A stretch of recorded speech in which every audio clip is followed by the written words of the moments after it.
Are you down for this? If you're in the mood, we can take it to the moon. Just like a movie scene. Table flip, I want you instead. If you're in the mood. Oke baik, selamat pagi, salam kenal, perkenalkan nama saya Maria Febronia Yulvariani, NIM 0545029919, program studi administrasi bisnis, Fakultas Hukum, Ilmu Sosial dan Ilmu Politik. Jadi di sini saya akan menjelaskan tentang jenis-jenis term. Jadi term itu dibagi menjadi 3 bagian atau 3 jenis. Yang pertama itu term formal. Term formal adalah istilah yang memiliki definisi yang jelas dan spesifik dalam konteks tertentu. Contohnya adalah integral dalam matematika yang memiliki definisi yang khusus dalam perhitungan integral. Yang kedua itu term informal.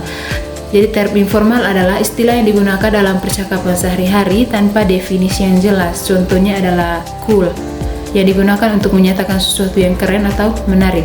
Yang ketiga itu term teknis. Jadi term teknis adalah istilah yang digunakan dalam bidang ilmiah atau teknis dengan definisi yang spesifik. Contohnya adalah yang dalam biologi yang merujuk pada materi genetik dan organisme hidup. Jadi yang kedua saya akan menjelaskan tentang logika valid atau sesat pikir.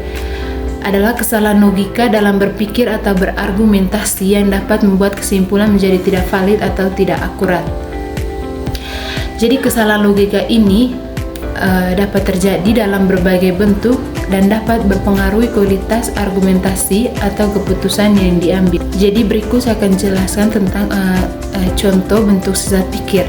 Yang pertama itu menyerang karakter atau kepribadian seseorang daripada argumennya.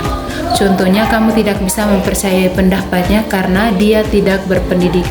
Yang kedua itu menggambarkan argumen lawan dengan cara yang tidak akurat atau berlebihan. Contohnya, kamu ingin menghapus semua peraturan lalu lintas. Yang ketiga itu menyajikan hanya 2 pilihan padahal ada pilihan lain. Contohnya, kamu harus memilih antara pekerjaan yang stabil atau menjadi pengusaha. Jadi yang keempat itu mengklaim bahwa suatu tindakan akan menyebabkan rangkaian kejadian yang tidak diinginkan tanpa bukti. Contohnya, jika tidak mengizinkan pernikahan sesama jenis, maka kita akan kehilangan nilai-nilai moral. Yang kelima, menggunakan orientasi atau gelar seseorang sebagai bukti tanpa mempertimbangkan argumennya. Contohnya, dokter terkenal ini mengatakan bahwa vaksin tidak aman jika kita tidak perlu memvaksin anak-anak. Jadi, bagaimana agar terhindar dari kesalahan logika? Yang pertama itu berpikir kritis, evaluasi argumen dan bukti dengan objektif. Yang kedua itu tanyakan pertanyaan, cari klarifikasi atau informasi tambahan sebelum membuat kesimpulan. Yang ketiga itu pertimbangan berbagai perspektif. Jangan hanya pertimbangkan satu sisi argumen saja.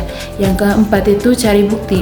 Pastikan argumen didukung oleh bukti yang valid atau akurat. Yang kelima itu hindari emosi. Jangan biarkan emosi mempengaruhi penilaian logika Anda. Yang keenam itu belajar dari kesalahan. Mengenal dan mempelajari kesalahan logika dapat membantu Anda meningkatkan kemampuan berpikir kritis. Jadi dengan memahami bentuk-bentuk sesat pikir dan berusaha untuk berpikir kritis, Anda dapat meningkatkan kualitas argumen dan keputusan yang diambil. Terima kasih.